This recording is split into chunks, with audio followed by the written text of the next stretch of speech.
In 2020, more than ever, it is impossible to look at what's happening and suggest that climate change is not a problem. We've had some of the highest heat in many places around the world. Death Valley, for example, in the US reached 130 degrees Fahrenheit or 54 degrees Celsius. We've seen fires on the West Coast. We've seen hurricanes on the Gulf Coast, derechos in the Midwest. Really, there's no part of America that's not being touched by the crisis. Trump has gone back and forth on what he said about climate change so many times. Before he was elected, he called it a hoax. All of this with the global warming and that, a lot of it's a hoax. Who believes in global warming? It's supposed to be 70 degrees today. It's freezing here. Where is we need some global warming? And then most recently, when he was in California and he was visiting to talk to local officials about the devastating wildfires there, he says, when trees fall down, they become very dry, like a matchstick.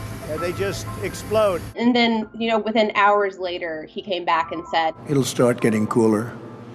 You just watch. I wish science agreed with you. Well, I don't think science knows, actually. Really, I don't think that we can put any stock into anything that he says about the science of climate change. And I'm not sure that it's particularly important to him to have a position on it in any case. If you give a climate arsonist 4 more years in the White House, why would anyone be surprised if we have more America ablaze?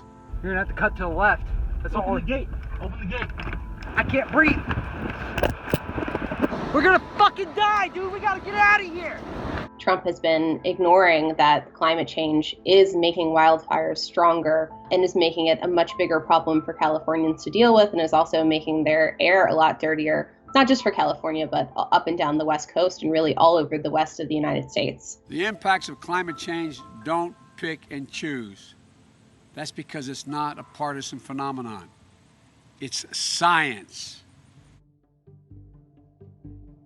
Joe Biden, the former vice president of the U.S., sees the climate crisis as one of the biggest problems currently confronting the country alongside the COVID-19 pandemic. I know the climate change is a challenge that's going to define our American future. I know meeting the challenge will be a once-in-a-lifetime opportunity to jolt new life into our economy. And so he said that this is one of the first things that he would act on, and that he would invest a huge amount of money in ramping up renewable energy, creating jobs in doing so, and creating green infrastructure to start to address the problem. We can create hard, good jobs by making sure the environment is clean and we all are in better shape. I think the go-to talking point for Trump when he's asked about climate change is to say that he wants crystal clean air and water, which of course we all do.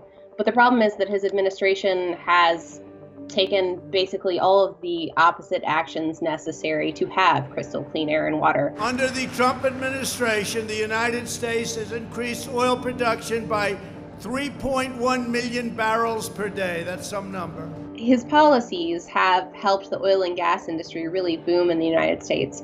We see that the U.S. has become a net exporter of oil and gas. And at a time when a Democratic president might have been doing things to try to limit fossil fuel development, limit the emissions from oil and gas, he tried to expand it. We make up 15% of the world's problem. We, in fact, but the rest of the world, we've got to get them to come along. That's why we have to get back into the Paris Accord. The Paris Accord, I took us out because we were going to have to spend trillions of dollars and we were treated very unfairly. The Paris Agreement was this monumental effort from countries all over the world, most of the world, to come together and say, we have a crisis. What can we each do to help fight this? I was elected to represent the citizens of Pittsburgh, not Paris.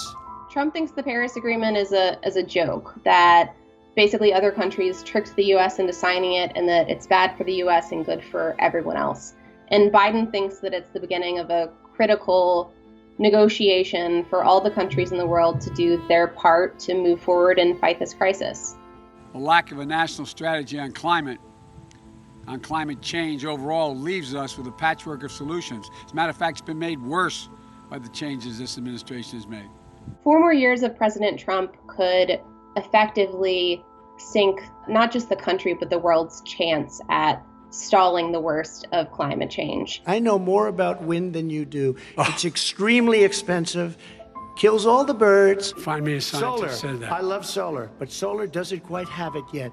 It's hard to imagine that one country could have that big of effect, but the U.S. is the biggest historical emitter that has caused the problem ever. Currently, the biggest emitter is China.